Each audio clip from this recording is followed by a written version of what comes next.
जे ना नागिन इच्छा धारी है गे छौड़िया कुमारी कहोनो सपेरा ले तो जहरा उतारी है गे छौड़िया कुमारी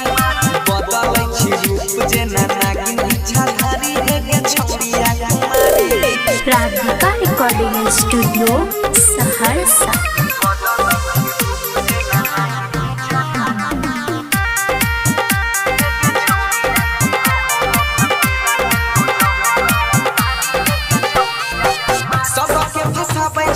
हंस हंस के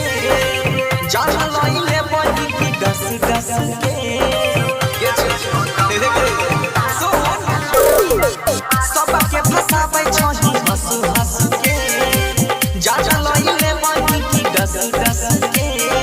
ऊपर से लगै छही तू त बड़ा प्यारी के तू त बड़ा प्यारी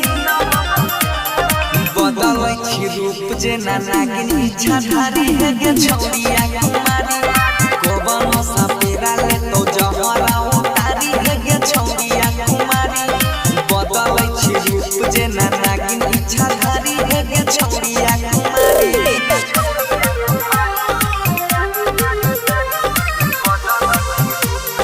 Presented by Fuse Entertainment।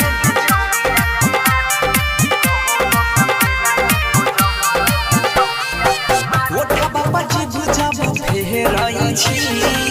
के करो जरूर तू घेराई छी तोहर सब लागल छुटे ओठे बाबा जी बुझाबो घेराई छी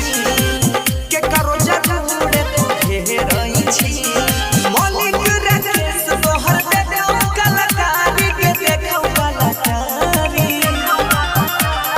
बदलै छी रूप जे ना नागिन इच्छा धारी है गे छौड़िया कुमारी कोबनो सपेरा ले तो जहरा उतारी है गे छौड़िया कुमारी बदलै छी रूप जे ना नागिन इच्छा धारी है